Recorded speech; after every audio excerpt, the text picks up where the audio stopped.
Oh, last night. Yeah, he's worked out now. It says we're live now. Okay. I'll have to teach you guys some tricks with StreamYard. You can go live from your Facebook page and group simultaneously. Did you do that? No, we're struggling. I'll help you figure that out. You might have noticed that we're not being particularly clever. I heard you had 117 people, though, on the podcast yesterday in the group. Yeah, I think there was quite a few. Yeah, there was quite a few, actually, which was good. That's really good. So we just keep clicking things. Hi, David. Clicking buttons until something happens, basically. Pretty much. Hello, everyone. Welcome. Good morning, folks. I made a big boo-boo, Andy. Yeah, we were supposed to start an hour ago, and I didn't even realize until you were MIA. I'm like, oh shit, that's right, time differences. That's why we're on Jane. Well, I think Jane sorted out, didn't she? No, it's all good. Like I said, it was really funny though that so many of you were refreshing the page. I'm sorry about that, but they were like, "Where are you guys?" But we're here now. We're here now. That's the main thing. Yes, exactly. I'm feeling much better today. After yesterday, you saw how happy I was, didn't you? After yesterday's meeting. I think I saw how depressed you looked to start with. I know, I was. I was a bit depressed. But you were happy by the end of it, really. By 9 p.m., you were like laughing and singing, really. So it was all good. Could have been the drugs, of course. I'm so happy about what we all accomplished yesterday. And for those of you, most of you have probably already seen my post in the group because I couldn't even wait till the podcast today. I was like, I have to tell everybody what we did. So we can at least start over from the beginning. And then I'm excited to hear what Chen is going to say about what he saw from his perspective about yesterday. Yeah, as you know, I never know what Chen's going to say. We have been having conversations recently about more information coming my way before he actually starts talking about things, because obviously you're going to tell me before you tell everybody, Chen. Yeah, I might need to start having an agenda with him so that we're very clear on what we're going to be talking about, because obviously some of the previous conversations did lead to a slight level of frustration. Well, this is further evidence that these soul guides are not omniscient. They don't know everything. No, I mean, I spoke to Chen about it and said, when you delivered some of that information on the audience to Chen, which I didn't know anything about, obviously, at the time at all, I said, were you not aware that was like to cause a problem? And he just laughed and said, yeah, I was aware. He said, but the information's still valid and therefore it was being provided. And obviously for people that wanted to hear it, they'll, assimilate it. And for those that didn't want to hear it, then obviously they won't, basically. So he still didn't actually apologize to me. I would get an apology anyway, but it's kind of, just the way it is, isn't it, really? Sorry for throwing my vessel under the bus. But yeah, basically.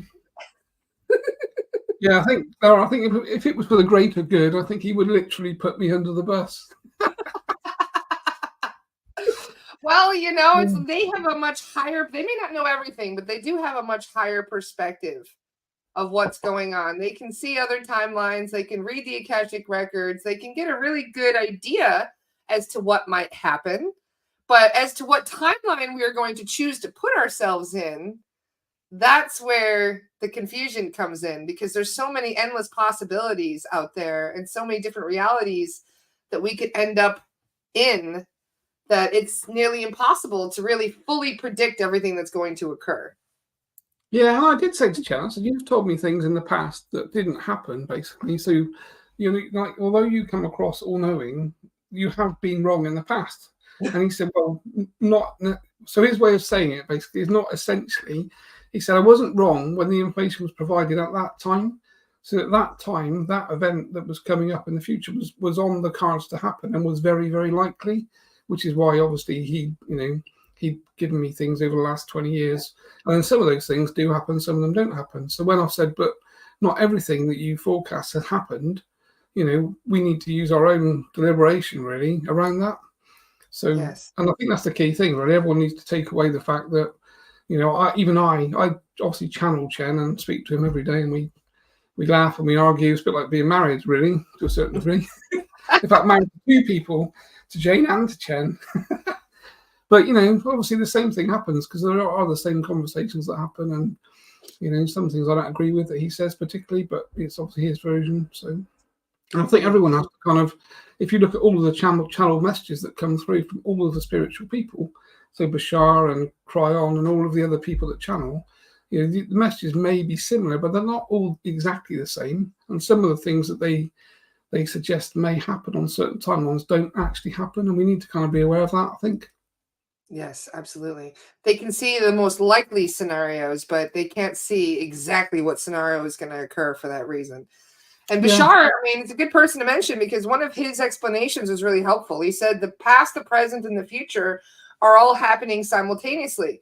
He said the future is already technically set in stone. It's already happened. In some reality, you've already died. You're already dead. But what you're choosing is which version of each reality you want to experience. So every moment of every day, you're constantly shifting various timelines. And that through these timelines, we are having these experiences. And you never know what two people standing side by side may end up in two very different timelines down the road. Yeah.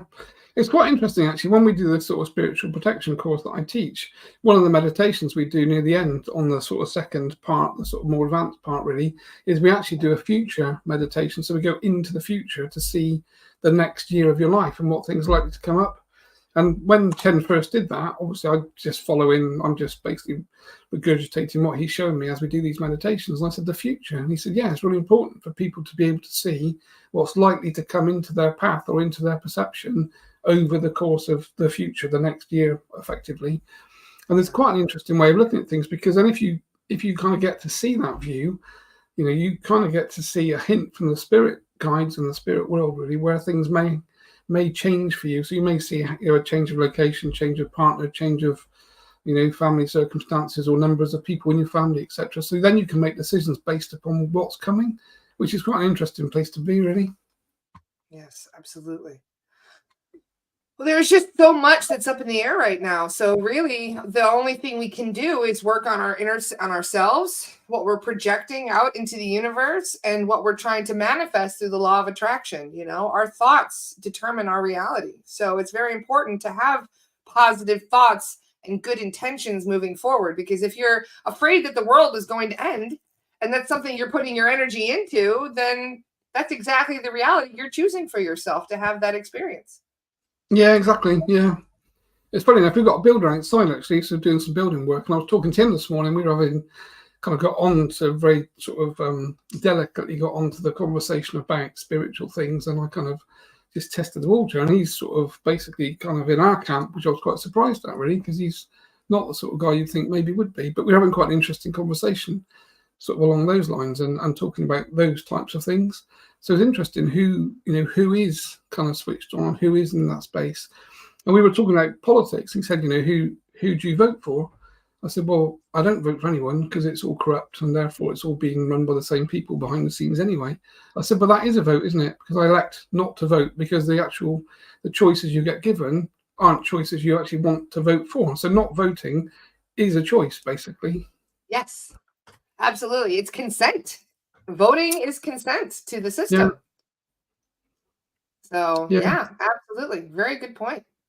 Yeah, so we're having quite a big chat about that whole thing. And that's the whole thing, isn't it? It's kind of, it's the not in my name status, isn't it? When, governments go to war with other countries and other people and, this whole thing goes on the kind of world platform. But effectively, it's kind of stating the point that not in your name, because then you take your energy away from them using you by consent, really, which is a good way to look at things. Yep. I only voted once, and it was for Cynthia McKinny. Nobody even knows who she is, but she was very much an important member of the 9/11 community. And so I've always, that really resonates. And thank you for explaining that, because so many of us are now just relearning things from a new perspective when it comes to what kind of future we're trying to attract. So it'll be exciting to be able to ask Chen about this today as well. So hopefully he won't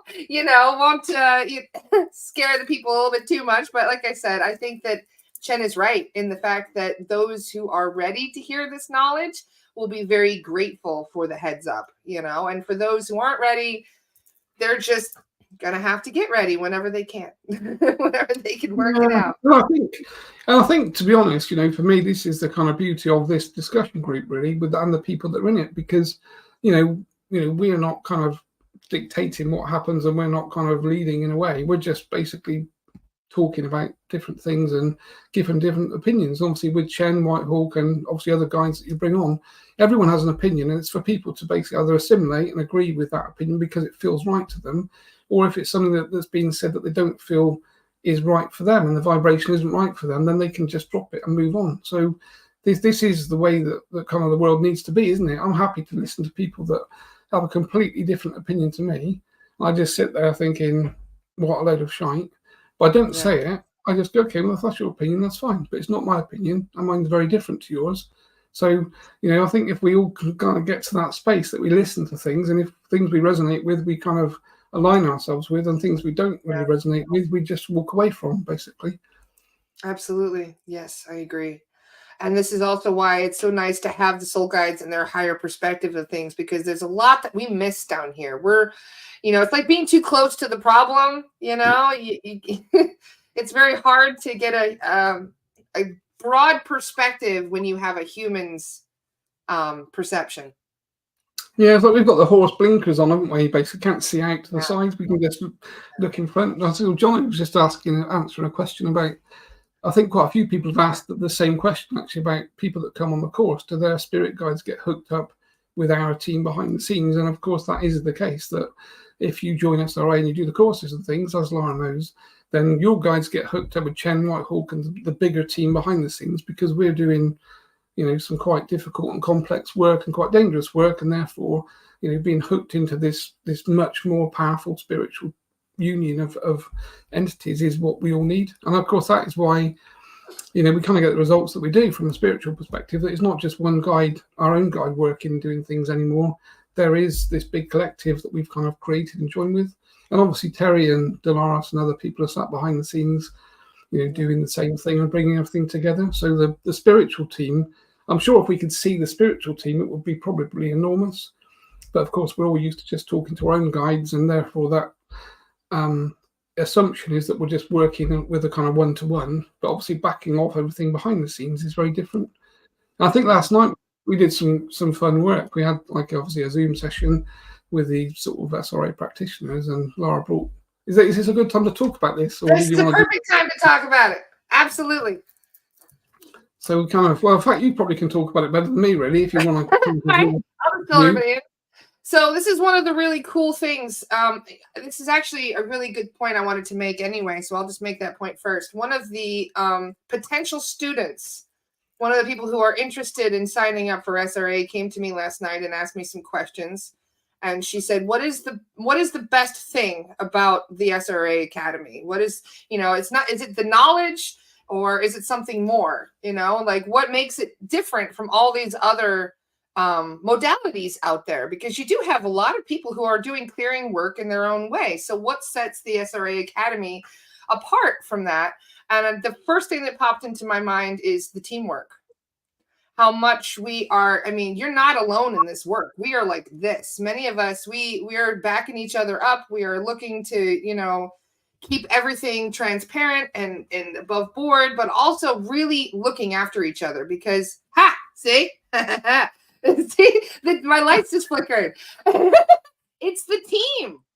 It's the team that is making us safe. It is the team that's looking after each other. And I'm not just talking about us as friends, because we do have such deep, close friendships that we've developed through these, being students together.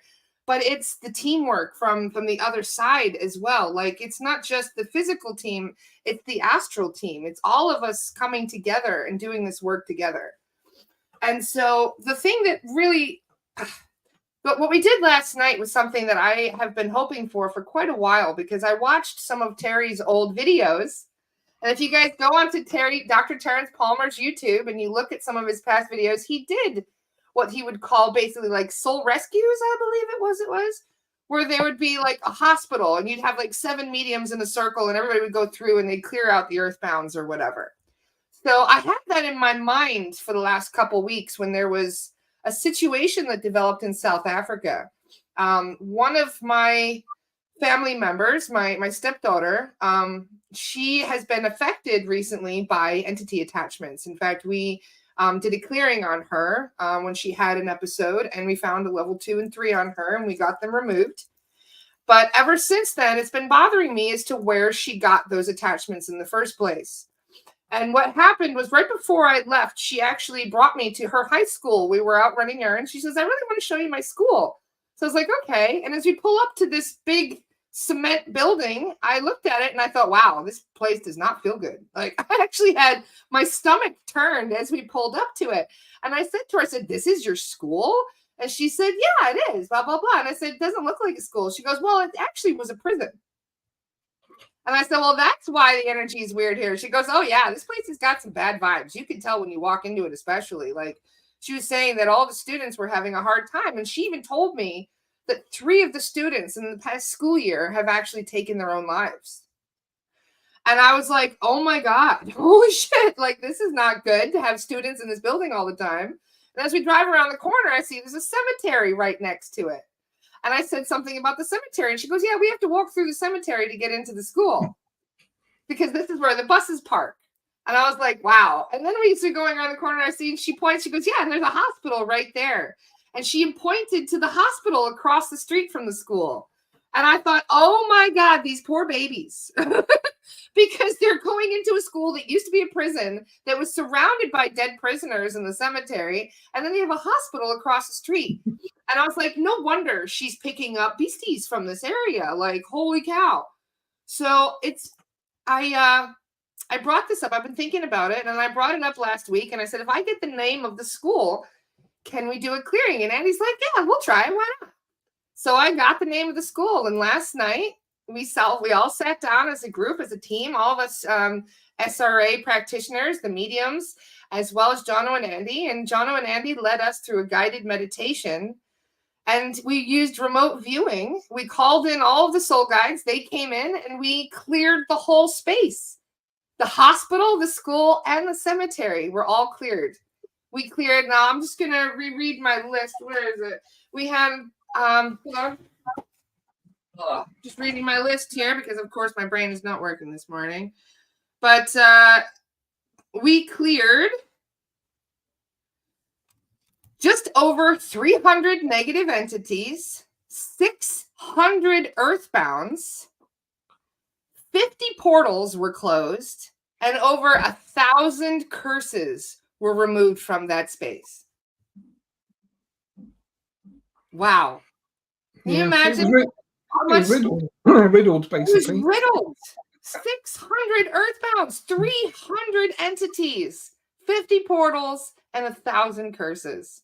Can you imagine how much the vibration of that space has been cleared today? How much everything has been uplifted? And I must say, I really loved hearing the mediums talk about what they were seeing because they were visualizing what their guides were doing. And the one guide that was chasing all these gremlins around and throwing the fishing net over them and carrying all of them off, like, hilarious. It was not just really good feeling, but it was, it made my whole week. It really did. My vibration at the end of it, I was like, yeah. Yeah, you were back to normal Laura, weren't you, compared to the start? I was so happy, and I've been riding that wave of happiness ever since because, you know, I can see why they're trying so hard to throw a monkey wrench in between the team members, you know, why they're trying so hard to stop us from doing these clearings. Because if we even help one person, it starts a domino effect of all the people that they have around them, raising that vibration of their space. So every time we do a clearing, it's a slow little tick in a higher vibrational way. You know what I mean? But something like that is so much bigger than just helping one person at a time. Because if you think about it, we've helped every person that will walk down that road. We've helped every student that will go through those doors. We've helped every person that is sick and is going to end up at that hospital. I mean, all the people that work there, all the people who are still there right now getting treatment. I mean, it is honestly one of the, I'm just so grateful that we have this ability and that our team is so powerful. Yeah, I think it's that thing as well, Laura, isn't it? I mean, it's the feedback that's really important, because obviously we can do this work, but effectively, what you're really looking for is the feedback from the people that either live in the area or the children that go to school there, to actually see the difference, because we do this work and it's invisible effectively most of the time. So obviously we as humans need to hear and see the feedback to know that it works. And of course that is the kind of essential part of this whole SRT, SRA work, really, is that we can do things, but we obviously need, or it's so much better when you get the feedback and you get the continual emails and the kind of, thanks very much, you've sort of either saved my life or saved my children. And it's kind of, I think Terry said to me one day, we were laughing about something, and he basically said, it's like we're the fourth emergency service that nobody sees. Because effectively, people that are kind of on the verge of committing suicide and being sectioned and that kind of stuff, schizophrenics, people having hallucinations and intrusive thoughts, if you can stop that dead in, minutes without even seeing that person and geographically being with them, then effectively it is kind of quite an amazing thing that we can do, really, that we do tend to forget, because it becomes your day-to-day. You just go through and do the work that we do. But sometimes when you look at it that way, and Terry used to kind of laugh about it in that way and sort of say, we are like the fourth emergency service to a certain degree, just that nobody sees us. Yeah, absolutely. I'm very grateful to you, Andy, and to Jono, and to everybody else that is doing this work, because it is, for the last 12 years, all I've wanted to do is clear out the astral and to raise the vibration and to help bring us into 5D. And I really do feel like that's what we're doing this work. I haven't found anything that I've found that levels in the comparison amount of energetic work that this has been doing. So amazing. Just thank you for everything that you do, John, or to Jono and you, Andy. Well, I think it's everyone. I mean, there's obviously a big group of us now doing things, aren't there? And there's lots of other SRT practitioners over the world that, everyone's in their kind of trench doing their work, aren't they? And we kind of occasionally put our head above the parapet and, occasionally get shot at. And I mean, this, that is what happens. And this is why we have these problems with mediums, basically, because, you can't see what you're talking to and you can't see what you're dealing with. So you're dealing with like the occult aspect and the unseen aspect of vibration. So therefore, we've got telepathy turned on, so we can talk and hear things as a medium, but you can't actually see the same thing physically. So it's kind of like talking to someone through a kind of closed front door, isn't it? You can hear the voice, but you can't see who's actually stood there. And then they can tell you anything. So they can pretend to be, a policeman, a postman, or, a kind of ambulance driver. You can't see them. So therefore, you're just hearing a voice. And that's what makes this work slightly difficult, is obviously you have to be able to quantify what that voice is and who it's from and what their kind of integrity and agenda is. Because obviously every voice you talk to as a medium has an agenda. And generally, they're polarized, sort of good or bad. So it's working out, first of all, are you talking to someone's grandmother that wants to, pass a message through you as a medium to a family member with love? Or are you talking to something negative that has a very negative agenda, either with you or the information that they're moving basically to someone else? And that's kind of, that is the, the difficult part of the work, really. Absolutely. And this is something that, we have to stay on our toes 24/7 about. Yeah, and I've been doing it a long time. John has been doing it a long time. We all get caught, so it happens to everybody. It's just, it goes with the work, basically. And that's kind of how we always look at it. It's just, these things happen, and mediums will get pinged occasionally, so that, you will get psychically attacked, but, you should be able to protect yourself. And if you know what you're doing, you can protect yourself, especially as the spiritual team grows bigger behind the scenes for us, then that protection is in place. John and I get pinged occasionally, but we're doing this 8 hours a day, every day, 6 or 7 days a week. So the amount of time we actually get pinged is minuscule compared to how much time we're talking and clearing negativity.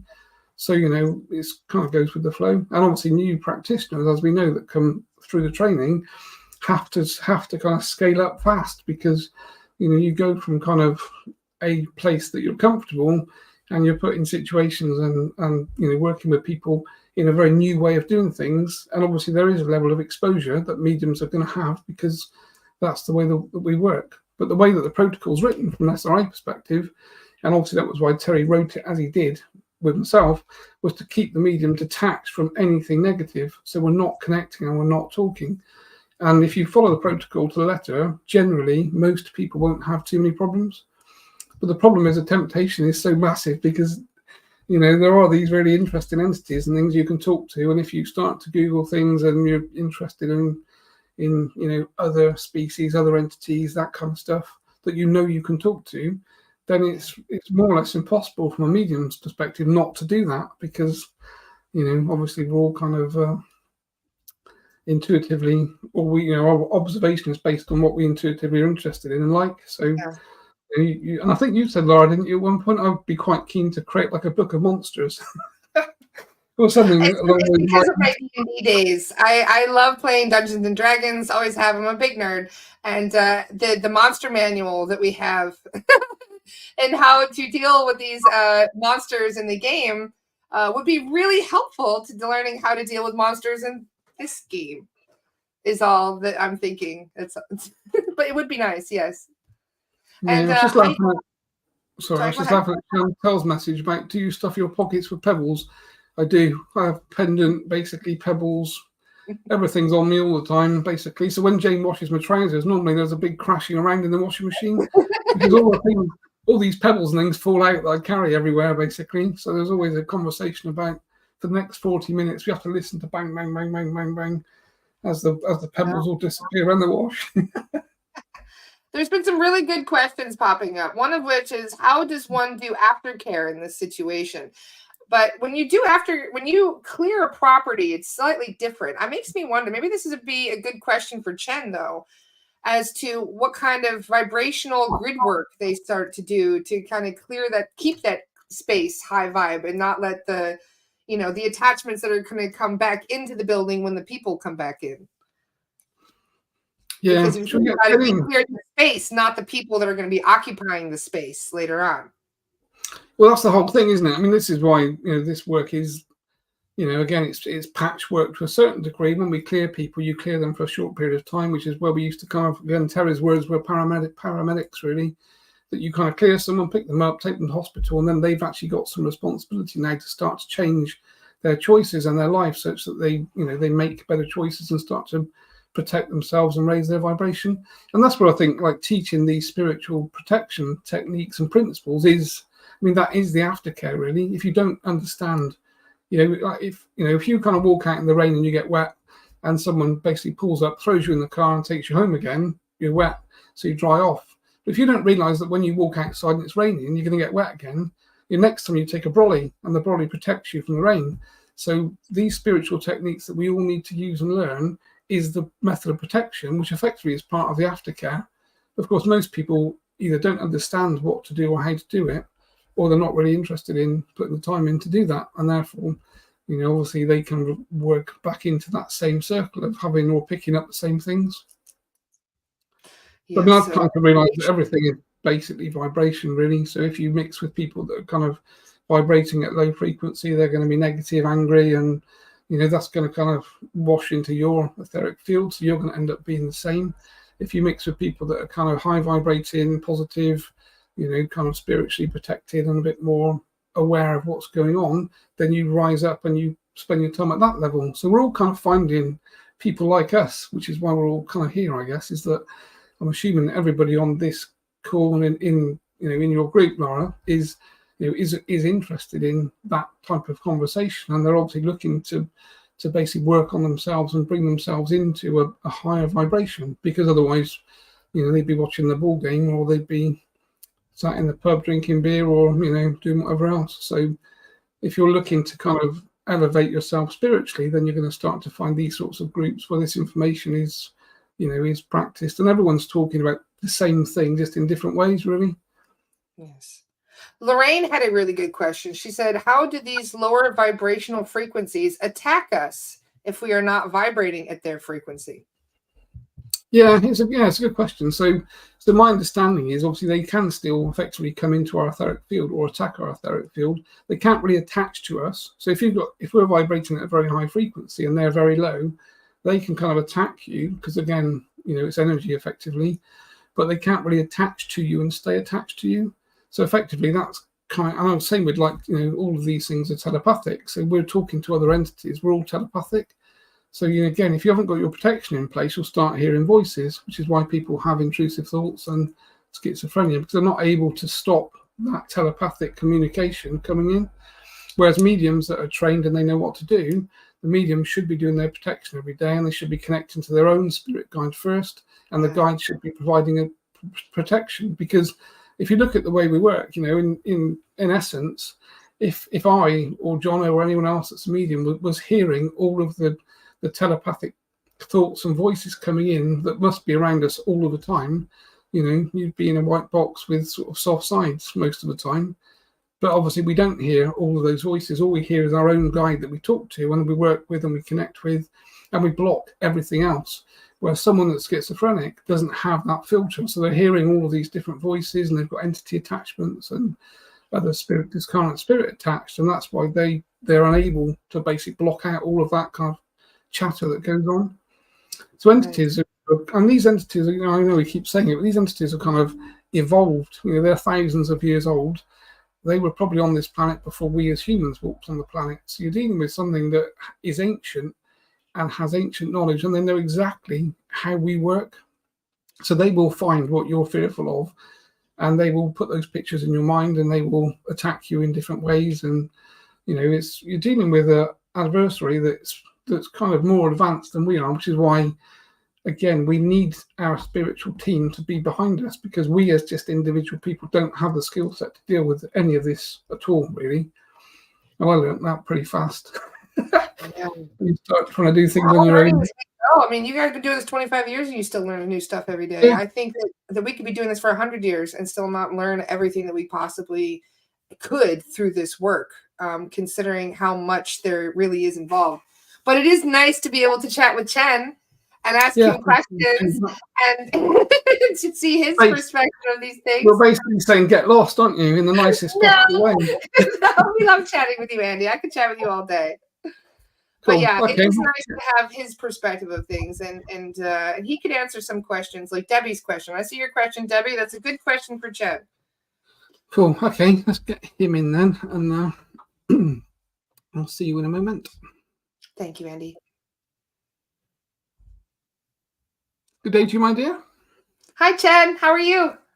I'm fabulous, thank you. How about yourself? It's been a roller coaster lately, but I'm holding on tight. Yes, I've been viewing with much pleasure. I bet you have.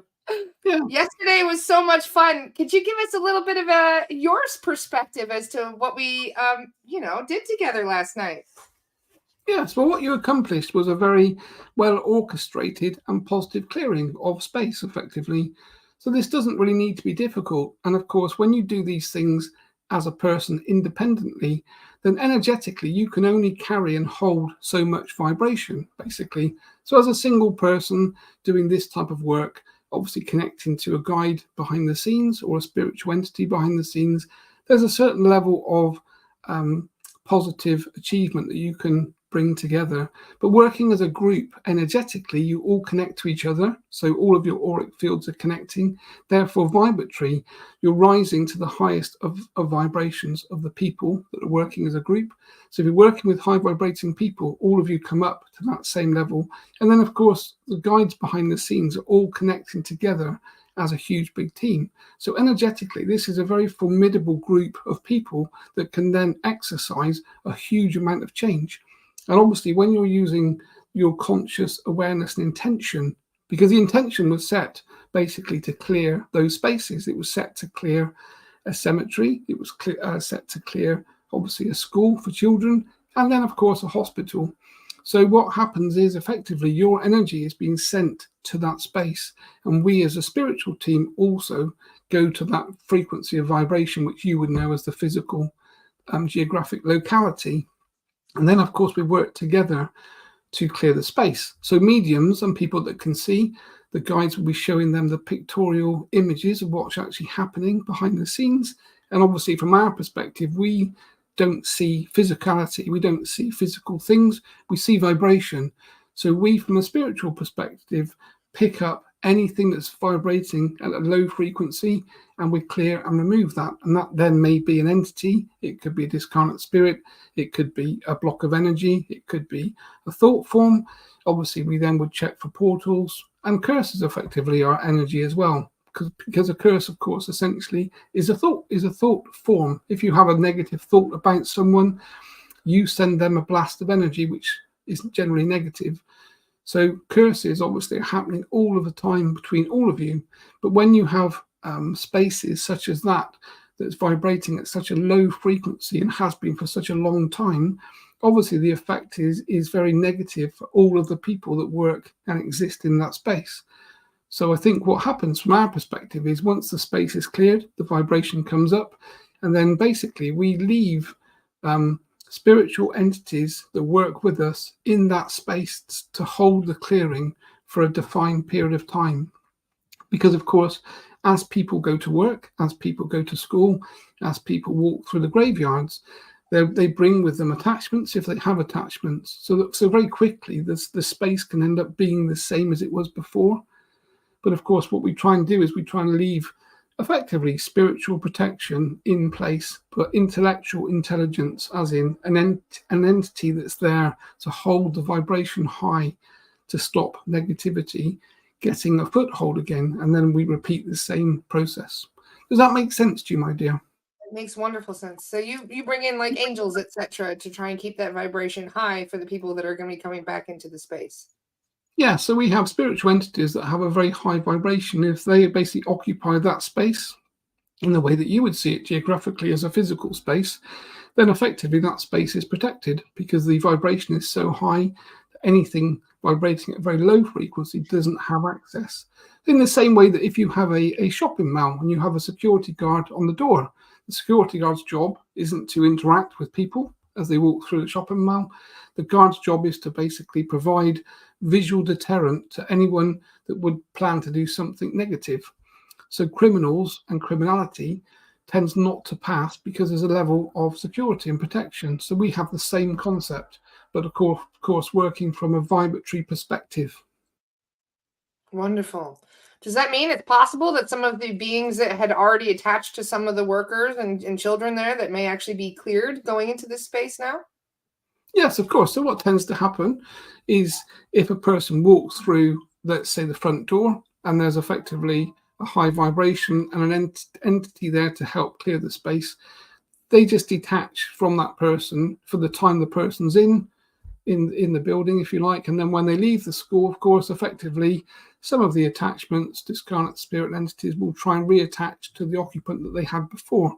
This is the problem, really. And this, of course, is how things work, which is why it makes it quite difficult from your physical perspective. That if someone has an entity or an attachment and that attachment isn't cleared properly, then they may detach for a short period of time. And you see this, my dear, with some of the clearings. Some of the entities are extremely intelligent, as Andrew discussed earlier, and they know when the clearing is about to happen. So they detach and they leave.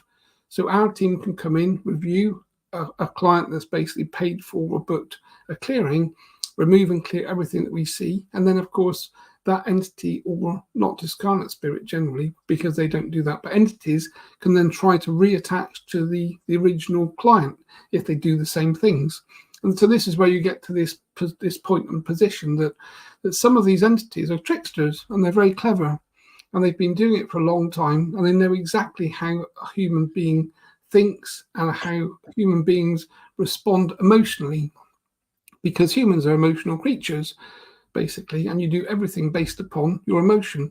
So most people are event driven based upon emotional sequences of events that happen in their life. So if someone says something to you that upsets you, you emotionally feel upset. If someone says something to you that makes you angry, you emotionally become angry. So you're very emotionally driven. And of course, entities know how to press the buttons to create the emotions that they feed from, which of course is why most people that have entity attachments will be angry people, will be vibrating at a low frequency, and they'll be very difficult people to be around because they'll be up and down continually, which is how the entities effectively assimilate that vibration for themselves. Yes, that makes a lot of sense. Thank you. Thank you for explaining that. We've had quite a bit of confusion recently involving imposter soul guides. And so I would like to get a few questions in, if you don't mind, about them. How do they get in, and how are they different to having a normal entity attachment? Well, it's the same concept, basically. So again, all of you, certainly people that are working spiritually, you would call a medium, so they have access to telepathy. So mediums are the same as everyone else, basically, on the planet, except they're able to basically activate telepathy whilst they're in the conscious state. So most people on the planet use telepathy when they sleep. So when you're asleep, your conscious mind turns off. The subconscious part of you keeps your heart beating, keeps your body alive, and then you have a dream state, which is being run by your subconscious. And generally in that dream state, most people have access to telepathy. But as soon as your eyes open and you wake up in the morning, the conscious mind takes over the running of the body. It's time to wake up, and therefore it pushes back the conscious awareness. And that's the part that telepathy is invoked from, if you like. So this is why most people aren't really telepathic. But of course, mediums have developed the ability to have telepathy activated whilst they're consciously awake. So that's the main difference between a medium and someone that's not a medium. So everyone can talk to other spiritual entities. It's just learning how to do that in a conscious state to start with. So, and of course, all of you are aware that you all have your own soul or spirit guides, depending upon terminology. So you've got a spiritual entity that's with you all of the time, and not just one. Some people have lots, and they're with you to basically take you through life on your spiritual path. And their job basically is to take you through the path that you pre-chose yourself before you incarnated. So this is your choice. The things that happen to you in terms of the big things, the things like getting married, getting divorced, having children, the big things that happen in your life, basically you've pre-chosen yourself, and their job is to take you on that path. So if you're going to get married, let's say, their job is to put you in a place that you'll meet your husband or your wife, effectively. So their job is to encourage you to book that holiday. Their job is to encourage you to go into that restaurant with some friends. And when you're in the restaurant, you see someone across the table and you lock eyes and you think, oh, I like him or I like her, in whichever way. And then you get talking to that person, and then that person becomes your future wife, husband, etc. So that's the spirit guide doing their job, just putting you in the space. But of course, you still have choice. So you may be in a certain environment whereby you don't make a decision that then takes you along that path, if you like. So the spirit guide's job is to then orchestrate another meeting, another situation where you get to try and do it again. And some people go through their life basically with the guides working quite hard, trying to assimilate these situations that you wanted to experience. But of course, at the end of your life, if you look back, people then sit down with the spirit guide and say, but I wanted these things to happen and they didn't happen in my life. And then the spirit guide will show them effectively all of the choices that they made. You were put in the positions to meet these people, you elected not to, or you made other choices or other decisions. So the life that you lived wasn't the one that you wanted to be preordained by your own choices and by your own free will, if that makes sense. Yes, it does. Thank you. So getting on to the spirit guide question. So that's the guide's job, basically. So your guide is working with you and for you, but of course they don't interfere. So if you don't ask them to do things, as you know, my dear, yourself, if you don't ask them, you don't get, generally. So you have to be working with them from that perspective, even though you may not be telepathic and you may not hear them reply to you in the way that a medium does. If you put a thought up and say, to your guide, I'd like you to do this, or I'd like this to happen, or I'd like to change jobs, or whichever things you're thinking of, if you continually put the thought up, the guides are hearing that information and then they go to work behind the scenes. So, and of course, this is the problem with imposters. So when mediums start talking to other energies and entities, as I said, the concept being they're talking through a door that obscures their view. So they can't see what's there, but they can hear what's there. So if an entity approaches you as a medium and you yourself are sovereign, you're connected to your own sovereign energy, you're grounded, to planet Earth. So you're in a good space and you're protected, and you connect to something that you talk to. And the way that we work and the way that we teach is that we question that entity 3 times, are you from the highest light? And that medium is listening for the answer. And that answer should come as a yes, yes, yes, in theory. And if the medium hears yes, yes, yes, that's the first confirmation that what's behind that door that they can't see is positive. And of course, they'll then make decisions based upon that answer. So if it happens to be, so the next question could be, well, who are you? Are you a grandparent? Am I talking to an entity? You still don't know what we're talking to. Are you a discarnate spirit? So that energy behind the door will then obviously answer again. I'm your great grandmother. I've just come to say hello. I'd like to pass a message. So the medium goes into the normal types of conversation that all of you have every day. But of course, again, depending upon the information coming back from the entity or the discarnate spirit, the medium has to deliberate between what's being asked. Is this a message being passed from spirit to physical person, or is this an entity?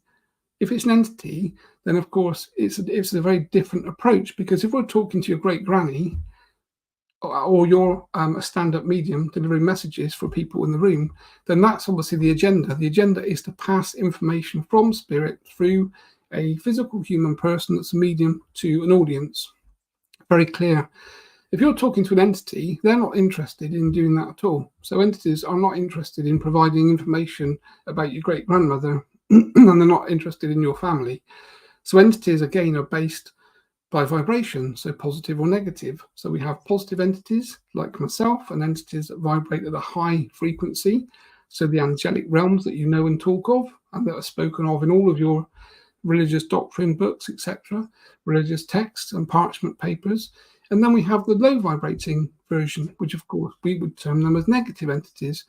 Now they're not interested in talking about your grandma, but they live in a very negative vibration, and effectively they see you as humans as food. So for them to assimilate your energy and vibration, they have to bring your vibration down. So they can talk to you using telepathy, but of course that doesn't really provide much from their perspective. But to connect into your etheric field and bring your vibration down gives them a foothold into you as an organic spiritual entity. Obviously, they then start to change the thought patterns. They can talk to you using telepathy. And of course, when you start to engage with these types of entities, they obviously have a long timeline to work. They're not looking just to connect to you and make you really angry for 5 minutes and then disappear. They see you as a project, effectively. So they'll connect to you, they'll work with you, they'll provide you with some positive information to start with, and they'll tell you that there's someone positive, and the medium then starts to think they're dealing with something good and positive, and generally they'll give some information that is true. So they may say, so-and-so will happen in the family, or something positive is likely to happen, and that event happens, which gives the medium more substance in terms of who they're talking to and what they're talking to. And then very, very covertly and quietly, they'll start to make changes to the life of the medium generally. So you'll start to notice that the vibration changes, the messaging changes, the family start to notice that that person will become withdrawn from them. They start to swear, probably, their vibration becomes quite low, and then they'll start to make life changes that obviously are obvious, because this entity now has a hold, and it's starting to detach that person away from their friends and their family, because it's going to use them basically in the same way you do with animals. You have 2 cows, let's say. So the mother cow births a baby cow, and they're kept together in a pen for a short time, and then the baby cow is taken away from the mother, because obviously the mother cow is pregnant and she's now providing milk, which is substance and nutrition. So you as humans take those 2 cows away from each other, because the female cow is now providing you with milk, and the baby cow is put to a field where it's obviously allowed to grow with nutrition, and the same thing happens. So entities work in the same way. They divide, basically, and they're using that energy.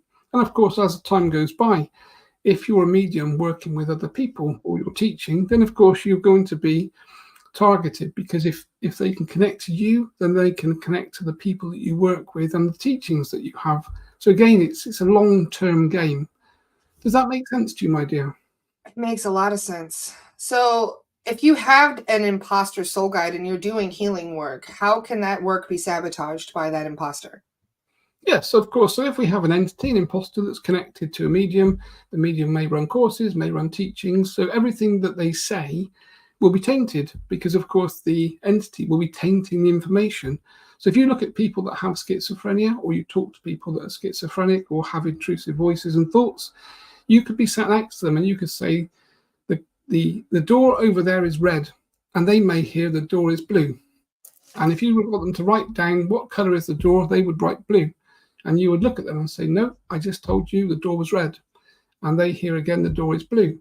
So the entity, the attachment, filters the information in a way that obviously suits them effectively. So people that are being healed or being connected to by mediums or healers or anyone else that's compromised obviously has a compromised experience. So if we look at the positive side, if that entity doesn't connect to the person that they're working with, then the worst thing that happens is the information's tainted. So it's basically non-viable.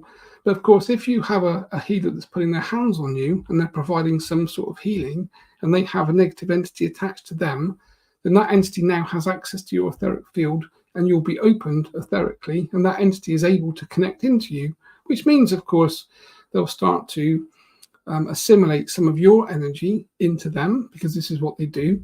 So they're basically connecting. So it's rather like a spider's web. They just connect to lots of different people and suck energy from them in the simplest of formats.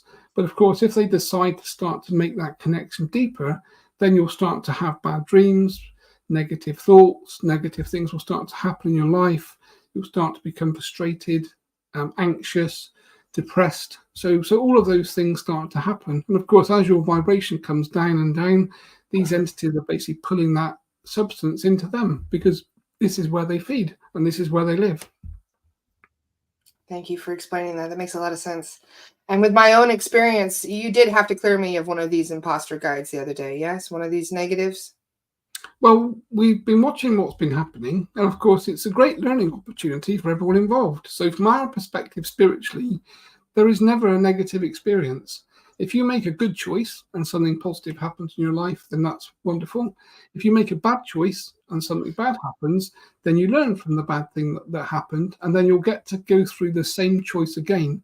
So again, the spirit guide will take you through an opportunity of having a very similar experience to see if you make the right choice the next time. And that's how humans learn, the same way you learn as children. So this is the process that you go through.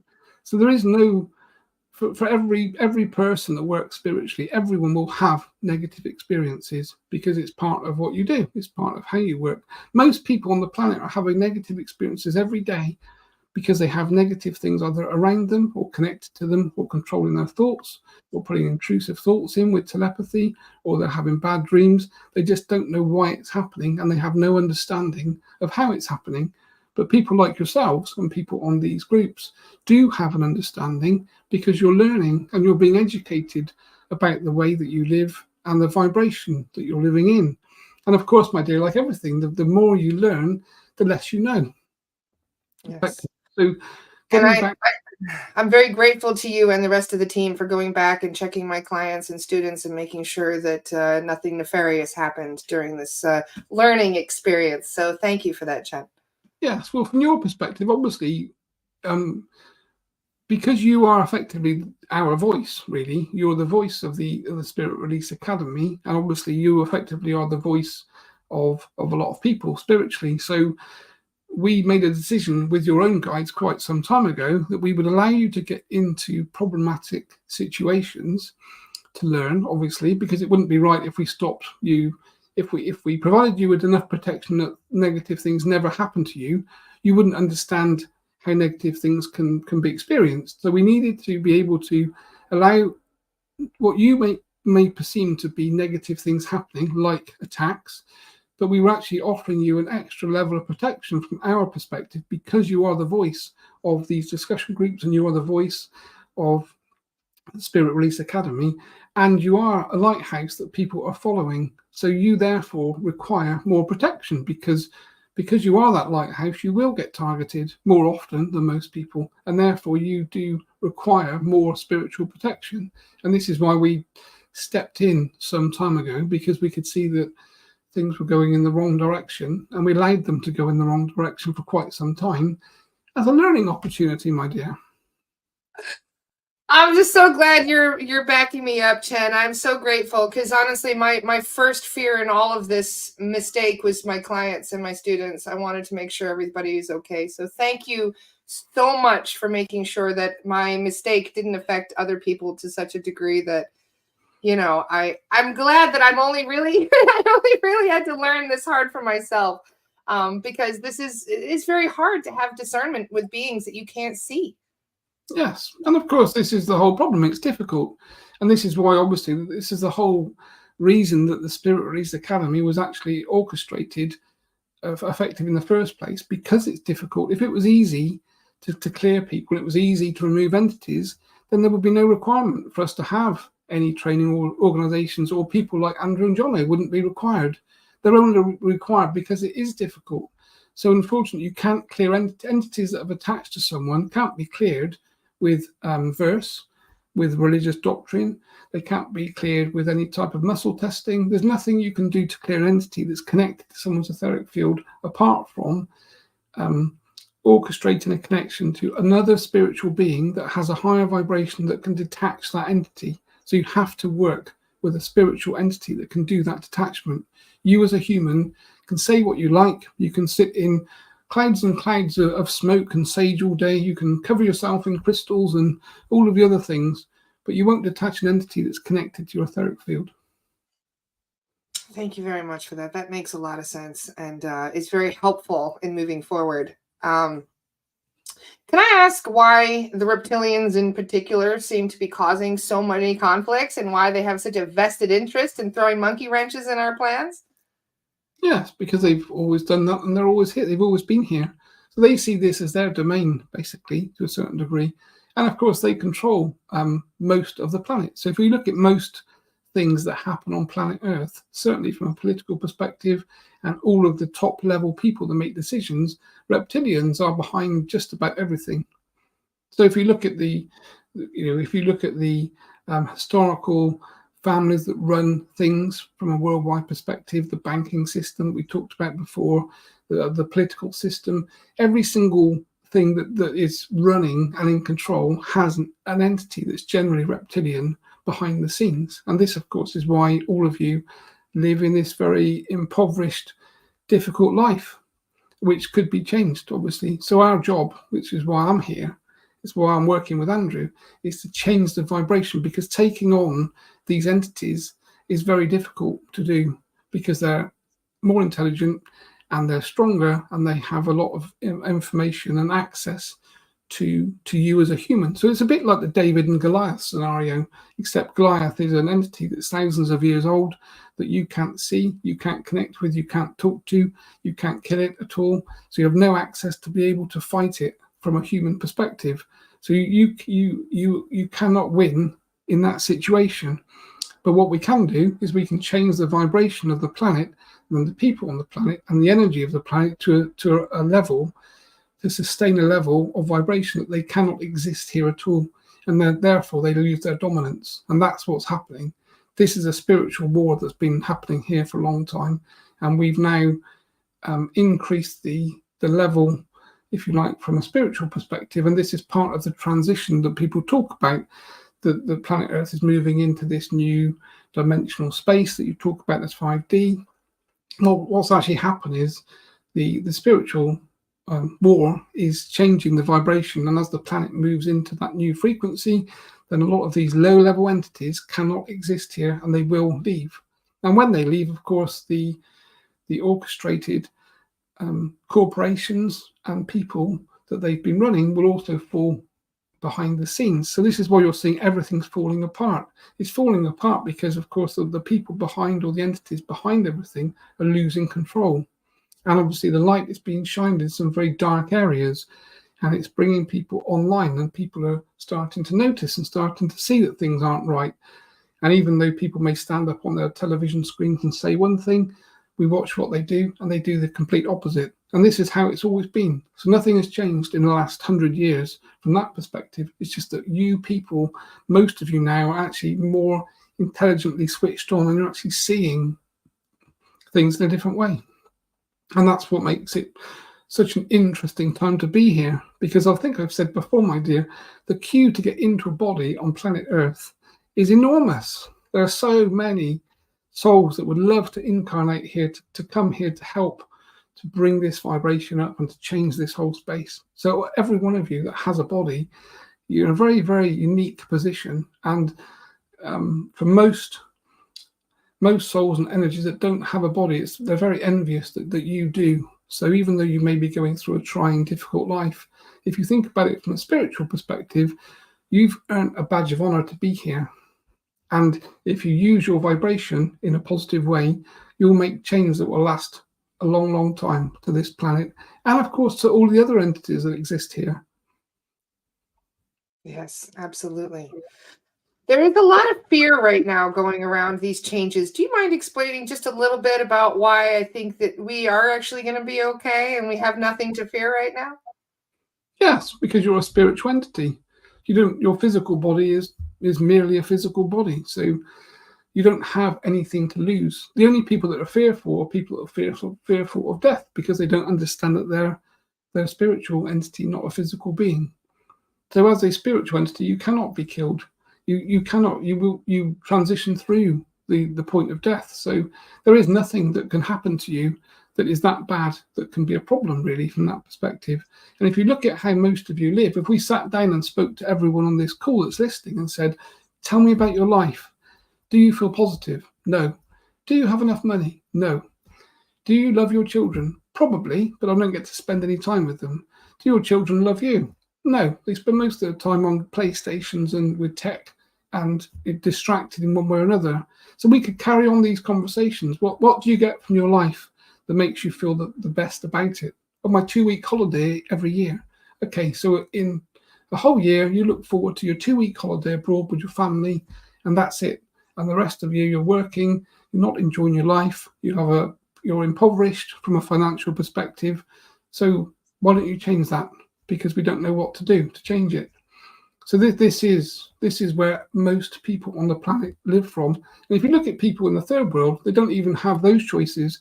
Their choice is just to try and find enough food and clean water to live for another day. Just one more day is what they would like. So you can see this whole system is so negative, and it's been so encapsulatingly corrupt that it has to fall for change, because you won't make change.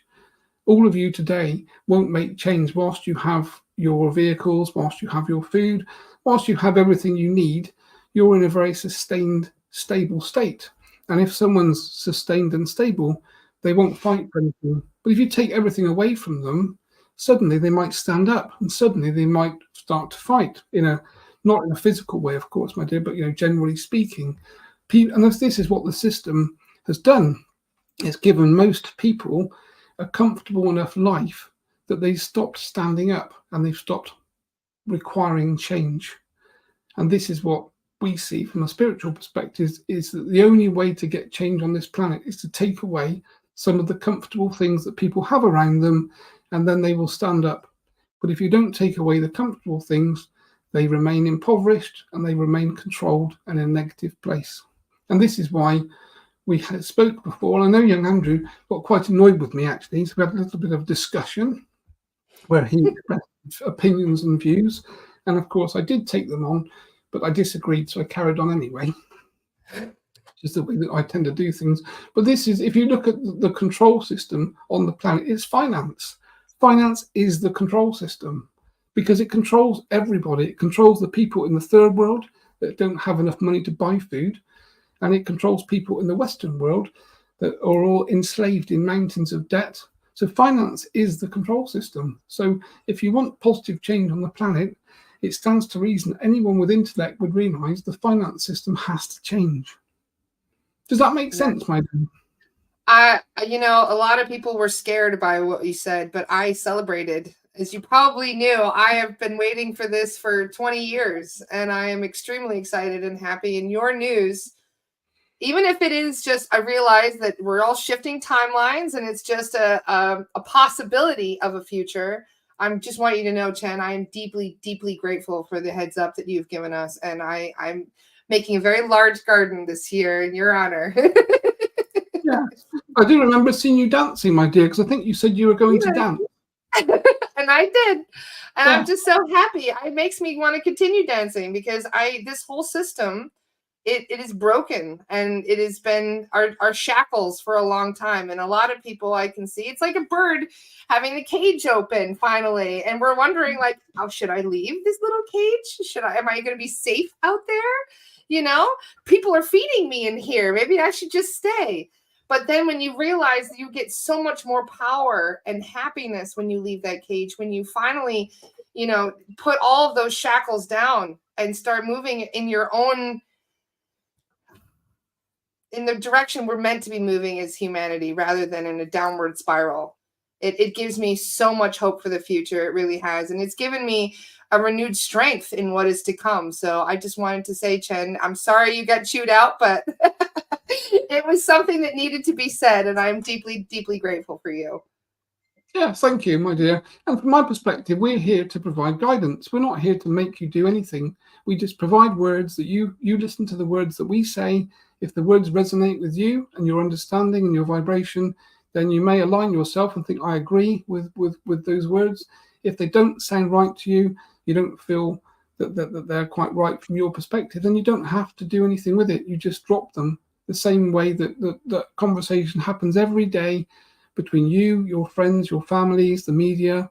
You hear things from the media on the television. If it doesn't sound right, you just walk out of the room and you disregard it. So it's the same with our information. We provide information from a spiritual perspective, given with love and integrity and truth. And sometimes things change, but sometimes things don't change. So if we give the information, if the information hadn't been given to anybody, and then something disastrous was to happen, let's say, if you look at the words of Nostradamus, how many of his predictions didn't happen? But they obviously were on a timeline that he thought would happen at the time. And he thought to give the information to everyone was a positive, sensible thing, because people have the opportunity to start to make change early enough. And if the things that he predicted didn't happen, it doesn't matter. And it's the same with the Hopi. The Hopi Indians talked about the end of the world, if you remember, the year 2000, Yes, the world the rainbow. Yes, yeah. the children of the rainbow. Yes. And everyone talked about the Hopi and said, oh, the Hopi prophecy is that the world will end. But it didn't end because the timeline changed. And obviously this happens all the time. So whilst we make predictions, they are just predictions, but they're given with love and in guidance. And if the finance system does fall apart, and if you do have a few weeks of turbulence, if you know they're coming, then you can prepare. If we don't give you the heads up and we don't flash the light, the first thing I'm sure that all of you would do is say, Chen, did you know this was going to happen? And I'd sit there and say, yes, we did. We thought it probably would. But you didn't tell us. No, well, we didn't really want to frighten you. I mean, it's not a very positive message, is it, from a spiritual perspective? It can be taken in many different ways. This is all about being the individuality in our perspectives. There is one cool question, if you don't mind me asking one more. We have a few seconds here. Ariana would like to know, do Chen and White Hawk have separate lives outside of SRT, or is this your entire life, as they say, or your main focus? Are they multidimensional and doing SRT while also having another experience? Most of the time we are now working together. So this effectively, we obviously can be in multiple places at the same time because conscious awareness isn't bound by physicality. But of course, we are working now coherently in the way that you would see things, the same way that Andrew and John are talking every day, and they're sat in different rooms, but they're communicating and they're building and they're working on things. This is happening in the spiritual realm, and we're basically building this team very, very quickly, as I say, with some very influential entities, because we want to make quick, vast change. And obviously, the bigger the team becomes in spirit, the more we can do. Because as Andrew has said, for you as physical humans really can't do much from a spiritual perspective. You do need a spiritual helper to do the work. So from a spirit release therapy perspective, clearing entities, removing things, changing vibration, is being done by some entity or vibration in spirit, not by the physical human. So you can imagine the bigger this team becomes, the more things that we can do. And we could get to a position, my dear, which would be quite interesting, that we could start to clear every school on the planet. We could start to clear every hospital on the planet. We could address the areas of the most negative vibration and start to clear them as this team increases. But of course, we do work with a human counterpart. Because, of course, if you think about it from a bigger perspective, we in spirit potentially don't really need a physical person. We could be doing this work behind the scenes ourselves. But there's certain laws in place, and obviously there are universal laws and the laws of the planet that you live on that mean that we engage with a physical person. That's how we work. So we do need you to work with us effectively, and that's why it becomes this what we term as a union. Yes, I love that. Thank you so much for everything you're doing and helping us do. I feel like we're accomplishing great things together. Yes, and all of you are learning, all of you are moving on, you're adapting, you're changing your vibration. As you understand new things, your vibration changes. So you, my dear, are actually orchestrating change just by talking and connecting to people in these groups. And this is why it's so important that we, from a spiritual perspective, come into these groups and do this and give you information firsthand. Because Andrew could tell you half of these things, but half the time he doesn't know exactly the same information I have, and I would rather do it directly because, of course, it's taking the human to one side whilst we channel the information through directly from a spiritual entity, which, of course, obviously gives it more credence. Yes, thank you very much. Hunter wants to know, would it be possible to get a clearing for everybody that's watching today, since we're leveling up so much? Yes, we can do that. So from our perspective, we can certainly connect to everyone that's on this particular call, and we will do what we did before. Set your intentions now. If you want a clearing, just say to your guides right now, yes, I would like a clearing. Yes, and we will clear everyone in that way. Not in the same way that obviously Andrew and John go through the whole process, but we can certainly clear the etheric field from the way that we could do things quickly. Yes, thank you very much. Even just chasing away the entities and cutting the cords and sending the earthbounds to the light, that right there in itself does a great deal of help for raising our vibration. So thank you very much for that. Yes, I mean, from our perspective, obviously it's about growing the team. So we need more and more people to join to do this type of work, which of course was the whole part, or the whole point to the incorporation of the Spirit Release Academy, was that if we find people that want to work and do this work, then we find a spiritual entity that's going to work with you and your guides, basically to connect you into our team. So the whole thing becomes this big union, which becomes very, very powerful very quickly. Thank you. And this will also work for later on for people who are watching the recording. They can just express their intention to be cleared now. Yes? Yes, because there is no time from our perspective. So the sooner someone actually watches the recording, they're connecting to the same energy that you're connecting to now. So from our perspective, there is no change at all. Perfect. So there you go. Ask and ye shall receive, guys. Thank you, Hunter. That was a great question. And thank you very much. I have a question for you, my dear, before we conclude the session. By all means, please. So have you learned your lessons? I learned several big ones over the last week, without a doubt. And I'm sorry that I didn't check with you sooner, Chen. It's been 6 weeks of you watching me through this mistake, and I am very, very grateful to you that I was able to reach out to you and get your help. So thank you for backing me up again. And from our perspective, my dear, we would rather you watch and make a mistake because you learn from it, and that's the whole point of you being here. Yes. Which, of course, is why we don't. These guys are also learning through me, which is why I feel that transparency and honesty is paramount to doing this work. And even though it sucks, it really sucks to have to be so honest sometimes. At least it's in the way that I look at it. If you're shining a flashlight in any darkness or nefarious behavior, you bring it out into the light, it's going to sort itself out regardless. So that is my intention.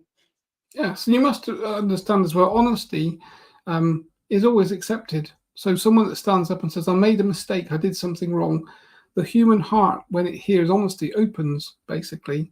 So when you actually stand in front of people, whether it's your family, your friends, or on podcast, and you say, I've made a mistake, I'm very sorry, everyone's heart chakra will open because you're speaking with integrity and truth, and you're being honest.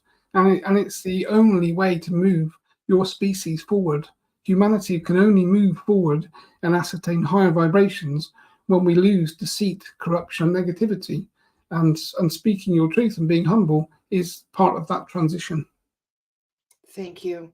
I'm just glad that since I did something dumb, I can replace it with something smart. So, it's just, thank you very much for everything, Chen. I love you very much.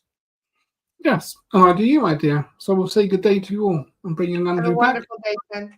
He's in the See you wings, next time. continually nattering. Thank you. Good morning. It's all bright. That's how it was with me the other day when I got into channeling. I was like, oh, I gotta go see. Well, I've got a big light behind the screen as well. So, of course, when I open my eyes, there's this like flood of light. So, how was that? Dare I ask? It was fantastic. We covered so much. We covered the hospital and the school clearing. We covered false imposter soul guides. We covered the chaos that is supposedly coming with the impending, whatness. We've covered it all. So the very thing he wasn't supposed to talk about, he did again. But he did it very delicately. I could tell he was choosing his words very carefully. He was taking a lot of pause before he spoke. Yeah. Well, that's quite good. At least he's learning then, basically. We're all learning. Even the soul guides are learning. Well, yeah, I mean, they don't know everything, and of course they do have a different perception as to what's happening to us in our lives. So yes. This is the thing, isn't it? We sort of assume they know everything about you. They don't know everything about you, and they don't know everything, full stop either, really. So, it kind of is guidance they offer more than eternal knowing, really. They're like astral guidance counselors. Yeah, I was just laughing at Adriana's comment to say, how did Terry first connect with you after his passing? How he connected to me was he woke me up at about 3 o'clock in the morning to say, I'm back, we're ready to work, and off we go again. It was just like he was still here. Except it was 3 o'clock in the morning, let's get to work, Andy. We got shit to do. No, he did actually complain because he said that he'd been trying to contact me for a few days, but he couldn't get through. So when I kind of heard this very low-level voice to say, Andrew, it's Terry, it's Terry, it's Terry. And I kind of connected to it and initially told him to fuck off, basically, because I thought it probably wasn't. And then when I realised it was Terry, and I connected and obviously asked him if he was from the highest light and just checked with Chen. And he said, the protection's so strong I couldn't get through, basically, which was quite funny. So now he's got like a fast access because the minute he arrives, he sits in the seat behind me and we start talking. So it's just like... We have some intense protection right now. I found out through Nim the other day that I have a dragon now protecting me. So I'm like, wow, okay, that'll work. That'll do it. Yeah, well, of course, the dragon energy is coming online again, isn't it? Obviously, a lot of films now based on dragons, and you have the whole Game of Thrones thing. Yeah, so I think dragon energy apparently is kind of coming back, which is going to be interesting. It is, especially if they're the good ones, because all we've seen in our movies is the bad ones, like Rain of Fire and stuff. We don't know that there's a lot of very positive, very high vibe dragons that are doing this work. They're doing clearings and stuff as well. Just getting, what's the word? Being protectors of their light workers. In fact, it was funny. I did a clearing on somebody yesterday who was very unwell and very angry. So the person that got the clearing for them assumed that they had some big beastie. But so I checked and they were actually sovereign. And I asked the soul guide, I'm like, how is she, what's up with this, Like, she's sovereign. She doesn't have any entities. And they're like, well, actually, the reason she doesn't have any entities is she has a dragon that is protecting her. Yeah. And they're like, and that's one of the reasons why she's so fiery is because that dragon energy makes you so fiery. And I was like, oh, okay. So that is cool. I was just reading another comment from Chantal to ask what happens when someone passes away with attachments. But of course, attachments are feeding from us as physical people. So when we're basically toast and we're dead and we just go back to our carbon-based form, whether that be, a dead body or obviously cremation or something, they don't really have anything to feed from. So entities and things basically tend to disappear and go and find another person that's alive to feed from, if you like, in that way. Well, And I'm very obviously, grateful for the extra protection that we've been given through this work. Because, I mean, we literally had to stop doing clearings yesterday because something tried to attack us while we were clearing, and the soul guides were like, "Sorry, we're gonna have to shut this down today. There's something trying to get in." So we don't realize just how much, we are actually putting ourselves out there when we're doing this energy work, and how many beings don't like it. If you remember, Lara, when we did the course, John and I said every day for 5 days continually, we were talking about the negative aspect and how it will try and change your life and be a problem and all that kind of stuff. So and because everyone sits there laughing because you haven't actually been attacked at that point. But we kind of do, we probably were making the point, I think, quite a lot. But until you actually experience it, you don't really realize what is going on. And sometimes, attacks can be pretty vicious and pretty nasty. But, ultimately, we need to engage the spirit teams on our behalf behind the scenes to provide the protection. Otherwise, obviously, we can't work. So, and sometimes some of the new teams you're talking about with new practitioners, they probably haven't dealt with some of these quite low-level entities before. So, in that case, to stop is the right thing to do. Yes, absolutely. I remember years ago when I was doing some stuff with Terry, and we used to connect with an entity, and I'd get like a massive pain right in the middle of my forehead, like someone had stabbed me with like a searing, burning pain, and I literally couldn't see, and I was struggling to continue to talk, and Terry be in the background starting to panic, and it's like psychic attacks. You can feel them physically, so. It's just a case of learning how to. I had a really bad attack by Lizzie in the night, and it felt like a tiger had crawled up my back with its claws out. The best way of putting it. I could feel it the next day. It was like, what the hell did I do to myself? And intuitively, I knew what happened. I just picked up. I was like, wow. Because it really did. It felt, if you've ever seen a cat run up you, you know what I mean? Yeah, right. Its claws in the whole way up. That's what it felt, only much bigger. Almost like you're a curtain that the cat's climbing, sort of thing. Yes, that's exactly what it felt like. 100%. Yeah. Yeah, right. It's when I say you can feel it physically. It's no joke. Yeah, you do feel it. Yeah, definitely. But of course, that's it's part of the game. It's part of the fun, really. It's what makes it interesting. Because I think this is the thing. Most people, until they start to do this work, don't realize what kind of, I guess, how we live and what environment we're living in, because it is like the Matrix. You have got like the two polarities of, people asleep, they've got no idea what's happening in their life, and they just have problem after problem after problem, and they get up and go to work and come home. And then you've got other people that, like us, that are kind of waking up and understand things in a very different way. So we're kind of trying to work to help the rest of the sort of population, really, in that way. Yes, absolutely. Oh, and I like what Ollie just posted. A quick reminder for top 10 protection tips for people. There you go. Check out Andy's website, guys. There's all kinds of videos and links up there and lots of information. You've got so much on your website, Andy. It took me a while to even go through it all. You've got so much up there. Yeah, it's kind of 20 years worth of work, I suppose, really. That everything that I've learned and done just gets put on the website. But of course, if you ask Ollie how to protect yourself, he just says, call Dad. Yeah, exactly. Generally. But, yeah, absolutely. Well, if you don't mind, I'm just going to plug the stuff going on in Divinate today. On Thursday at 8 p.m. EST, Tracy Trimble is going to be leading the Power Hour. So make sure that you check out things with Tracy Trimble. And Kaya will be doing the daily free activations at 10:30 a.m. EST. So make sure that you guys are going on Divinate to check out all the self-healing and stuff. And your guided meditations, Andy, are really important, I think, for doing daily protections. I've been trying to listen to them every morning to get grounded and get protected, now that I understand how important it is to make sure we're on our A game every morning. So thank you. It's just thinking about it. I know Ollie just posted on there saying he was in Barcelona yesterday. So I got a message to say, I'm flying home. Can you clear me when I get back? So, obviously people around us, or even people in our family, sort of are thinking this way now all of the time. So when you go places like airports and hospitals and stuff, you will pick up most probably.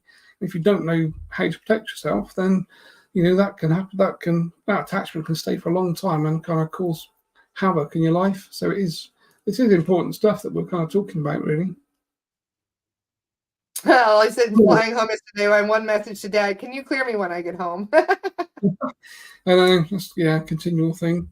I said to Ollie, you need to come on our course. Basically, obviously, this is what the whole in-person course is about: is teaching people to do this work, and it's not even about doing the work as well. It's you learn to be sovereign, protect yourself. It's a kind of a lifestyle, complete lifestyle, mental and spiritual change to the way you think about things and the things that you do. So I'm sure you would probably say, Laura, we don't just talk about spirit release therapy. We're talking about you as a person and clearing everything about your life, the things you've been through, the way we think about things, the way we assimilate stuff, everything basically gets covered. And it kind of changes you, doesn't it, really? It changes everything about the way that I think about the world and look at things now. And whenever I see people, I think differently.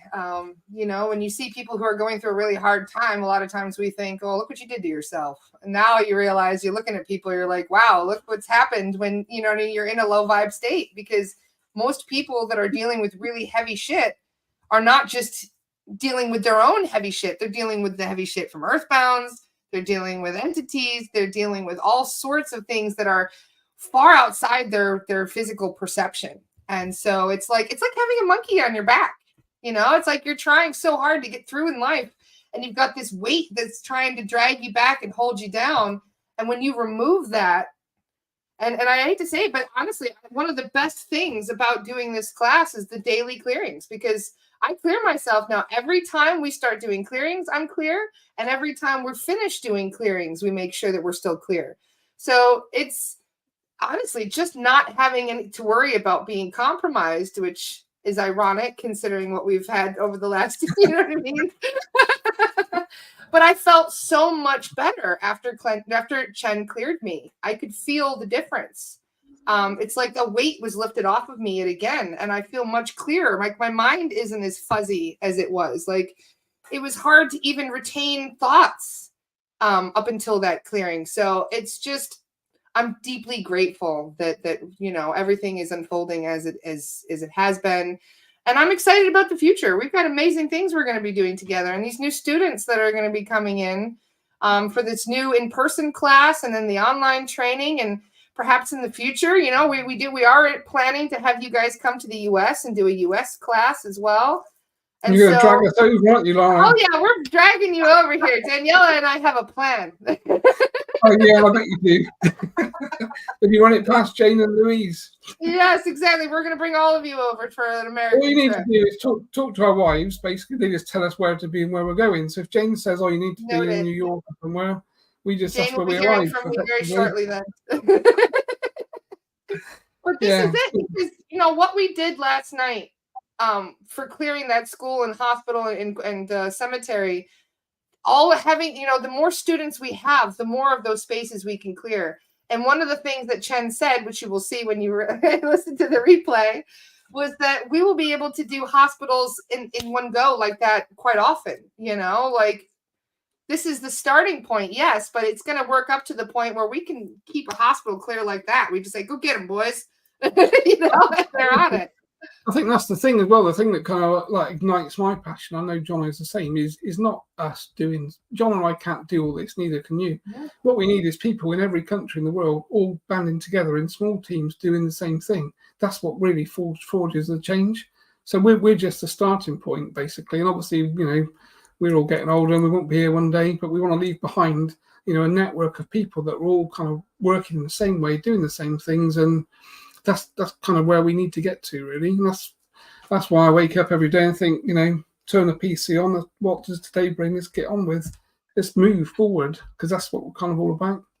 And it's also actually why we're not interested in the negative stuff, trying to cause chaos in the background, because again, the more we focus on that, the more chaos will be created. So we've got to kind of just disregard the chaos, let that happen, and just let it disappear. And we need to be doing the positive work and looking forward.